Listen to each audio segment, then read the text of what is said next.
Hello, सगळ्यांना happy new year. आणि ऐकलं का, माझ्या आत्ते-भावाची हळद होती ओझरला आणि त्यासाठीच आम्ही हळदीला इकडे गेलो होतो. तिकडे बघा माझा डान्स. आणि चला इकडे आता तयारी केली आणि आम्ही निघालो हळदीला जाण्यासाठी.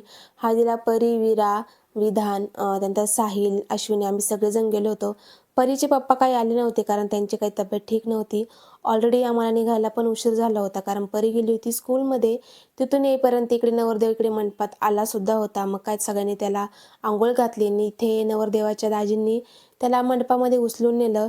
मग आम्ही इथे मस्त हळद नाचवली. इकडे बघा मी हळदीचं ताट घेऊन नाचते.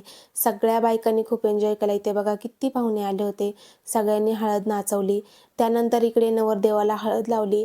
ही आहे माझी बहीण अंकिता आणि श्वेता आणि आमचे दाजी यांनी सगळ्यांनी मिळून हळद लावली. सगळ्या जोडप्यांनी हळद लावत होते.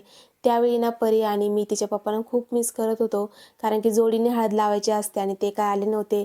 मग का आत्तूला घेतलं सोबत आणि आम्ही दोघींनी जोडीने हळद लावली. हळद लावून झाल्यानंतर मस्त सगळ्यांनी फोटोज वगैरे काढले. तर बघा इथे मामन ते पण हळद लावत आहे आणि इथे माझा लहान भाऊ सिद्धू यांनी नवरदेवाला उचलून घेतलंय. त्यानंतर तो गेला कपडे चेंज करायला. इकडे विधान आणि विराला ना खूप भूक लागली होती म्हणून अश्विनी त्यांना जेवण चारत होती. ही आहे माझ्या बहिणीची पुतणी, किती क्यूट आहे. आणि ही माझी लहान आत्या आणि मोठी आत्या. तर यांच्याकडेच माझं ना कॉलेजचं सगळं शिक्षण झालं होतं आणि हिच्या मुलाची आज हळद होती. आणि शुभम एवढासा शुभम आणि आज किती मोठा झाला याची हळद होती.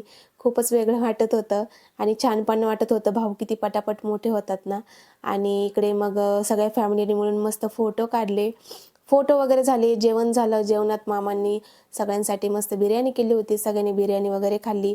आणि हळद म्हणजे मग काय डान्स झालाच पाहिजे. सगळ्यांनी इकडे पाहुण्यांनी, घरच्यांनी सगळ्यांनी डान्स केला. मस्त डीजे लावला होता. डीजेवर सगळ्यांनी ठेका धरला.